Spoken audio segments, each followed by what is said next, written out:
Well,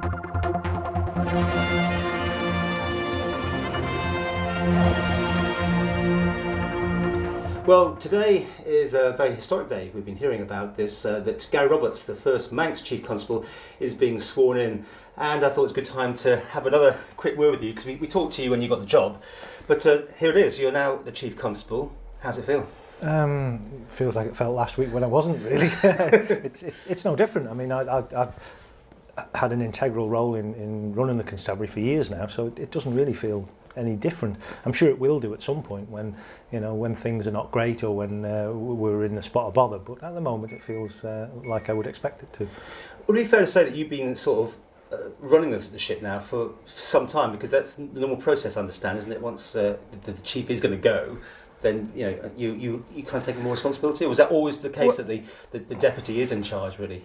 When Mike Langdon arrived in 2005 as the deputy, he started running the constabulary on a day-to-day basis, and then when I took over, that was the position. So in terms of the day-to-day stuff, that's been my job for a number of years, more than 5 years. So the challenge for me actually is backing out of being involved in everything, which will be quite difficult, I think. And the process of finding a replacement for you is about to begin, is it? It's begun, and will come to a head sometime in February, I hope. And I'm really keen to have a deputy in place, because at the moment I'll have to do 2 jobs. You come up through the ranks, and therefore you haven't worked anywhere else. And also you've satisfied everyone that it's okay, but do you feel you are missing any trick by not having that breadth of experience that other people have had in the job?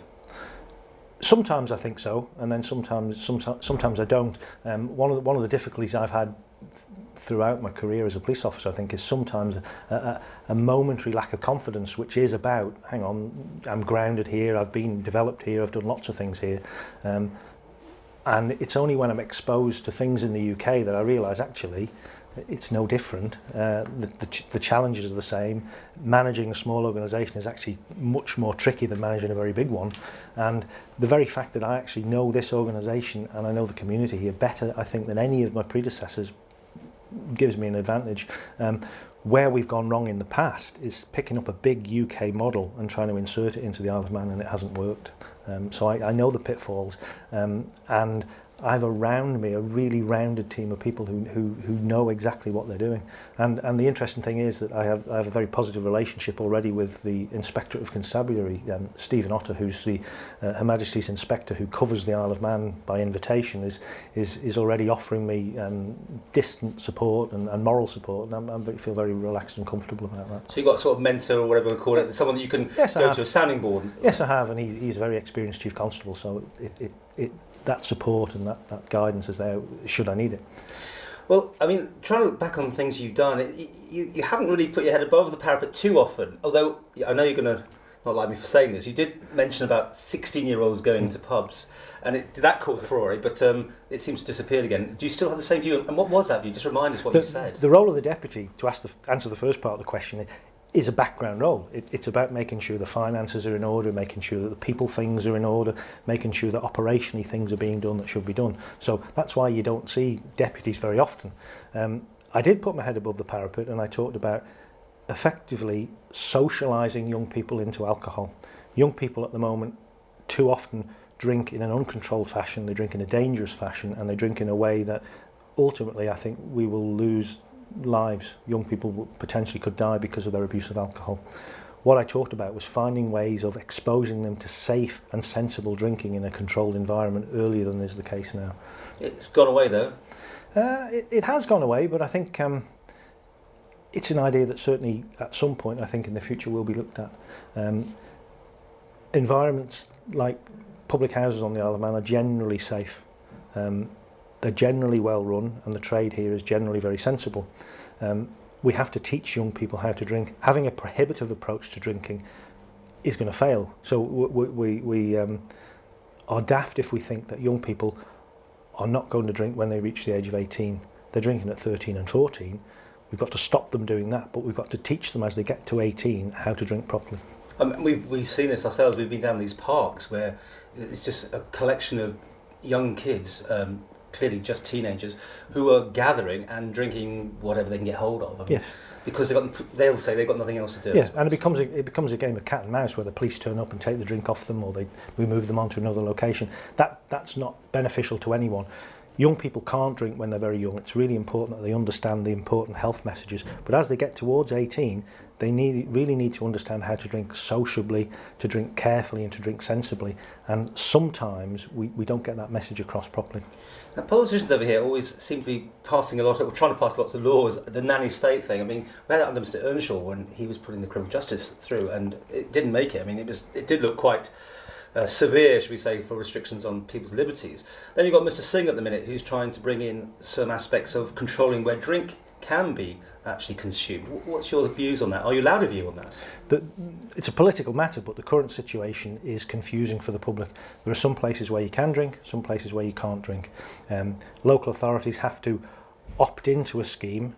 What Mr Singh is proposing, as I understand it, is for the whole of the island to be covered by the scheme, and then people will know very clearly that you can drink anywhere on the island if you drink sensibly.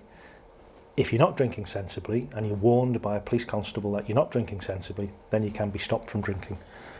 Do you think the pressure is on you, though, with so many of these sort of laws, and the Isle of Man does seem more restrictive, presumably, than some places in the UK?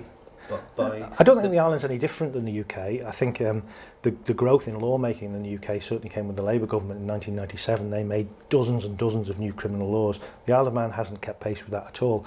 However, occasionally we have to make new laws to keep pace with changes in the law. The law is interpreted and developed by the judges. So on the Isle of Man, the Deemsters interpret the law, and sometimes the law is found to be deficient, and Tynwald has to act when that's the case. On the Isle of Man, drugs cases, for instance, much more severe sentencing, which keeps you obviously very busy, because it seems to be the cat and mouse game there also, that the fact is, because the sentencing is higher, the risk and the reward changes over here. People get a better price for their drugs being brought in here. Do you have any views on that? Do you think we should change things to be more in line with the UK as far as sentencing of those sort of offences? Drug trafficking is an economic activity. It's a business. People are in it for the gains, they're in it for the financial rewards. And because we've been successful, the street price here is higher, it becomes more attractive, paradoxically, for people to become involved in it. Therefore, the risks should be commensurate with the rewards. So I'm perfectly comfortable with the way that things happen here, and I'm perfectly comfortable with the way the courts act. It's for them anyway. It's not for me to have an opinion about that. But I was interested to see fairly recently that someone who was bringing drugs here through the port of Heysham was caught by Lancashire police and got a sentence of about 18 months, I think. In the Isle of Man, they would have got several years for that same offence.